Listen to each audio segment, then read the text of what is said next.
When I was a kid, I was always into singing, and I liked to sing and that type of thing.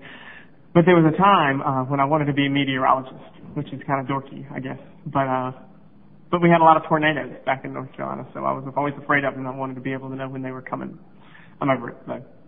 While I was a student at UNC Charlotte, the job that I had was as a caregiver for a young man with autism. And I became really close with him, of course, and with his family. It was actually his mother that convinced me to audition for American Idol. The special ed department at UNC is very, very close-knit. It's a very small program, and so they were very, very excited about me coming to American Idol. It was me and 14 girls for 3 years in class every day, all together, all the time. So everybody was very supportive. They had no problem with me taking off. Actually, we had a party when I came back from Atlanta and found out that I'd made it to Hollywood. We stopped class for the day and had a party. So everybody in the class has been very supportive. Taking off time for student teaching was not a problem at all. I don't think I've ever really paid attention to any type of style or to being too horribly concerned with exactly what I'm wearing. My mom would get upset because I didn't dress up for church, or she was embarrassed because I wore this and that to church. So my mother's even embarrassed of my style. I've never really paid too much attention to exactly what's popular and what's not, because I just wear what makes me comfortable and what I like. So the hair has been red. The hair has been dark brown. The hair has been kind of brown with blonde in it. It's been flat. It's been messy. It's sticking straight up. Whatever works, you know. I don't know what to say at that point. I was really so good. I was describing my hair and then I lost it. I'm naturally redheaded, but I have tried to get rid of the red even before I came to the show. But there's so much red in my hair that it eats straight through the brown dye, no matter what I do. So we got some extra strength stuff for my hair, to dye my hair brown. And you know, we slowly started to highlight it and make some changes to it, and I'm happy with pretty much whatever we do. Again, the same type of thing is with the style. I don't know how to do my own hair. I'm kind of reliant upon other people to tell me what to do with my hair. So it's just a mop to me.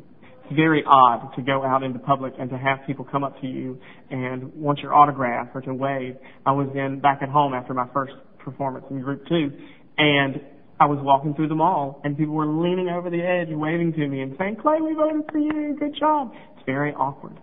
It's fun, but, you know, it's not something, it's something that you have to get used to. It's been kind of neat because my younger brother, Brett, goes to the same high school that I went to, so he can come home and tell me that people are asking about me. My old teachers have got questions for me and that type of thing. So it's been neat to have him in the same high school and in the same position I was, because not only the teachers know me, but of course so many high schoolers watch the show that a lot of his friends see it anyway.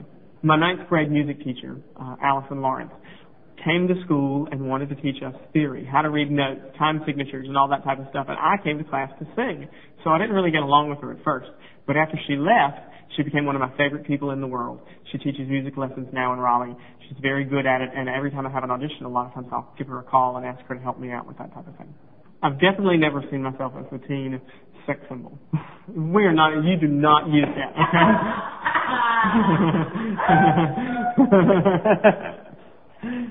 I'm screwed. Aiken, 24, and I'm from Raleigh, North Carolina.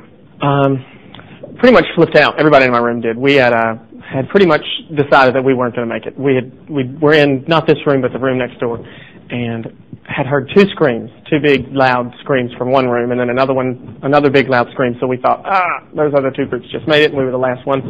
So we were all sitting there holding hands, really nervous, ready for the bad news. And so we had really prepared ourselves for the bad news, and when all of a sudden they said we were going, I think we probably knocked down 3 cameramen, and 4 people jumped on Randy and Simon. It was pretty, everybody was in hysterics. We were excited. I work with a middle schooler with autism in Charlotte, where I go to school, and the mother of that child watched the show during the summer. And when I got back, she said, you know, you've got to watch the show. You've got to see this thing. So I watched a few episodes, and then when it was over and we watched the last episode, she said, you've got to go audition. So she's the one who really pushed me to do it. She went and got the information about when the auditions were, where they were, and all that stuff. Looked them up, and she really encouraged me to do it. I had encouragement for everybody, but and I'm not really the type of person who necessarily is all into competitions and whatnot. So it's not something that I normally would have done, but I had encouragement from her and my mother and family and some friends who said, you got to go do it. So I did it. could turn my feet around backwards all the way. All right, we'll see it. It's gonna make you. It's gonna make you sick. Hold on. I'm not gonna look. They'll stay there. I can keep them there. Oh. There you go. Got a picture?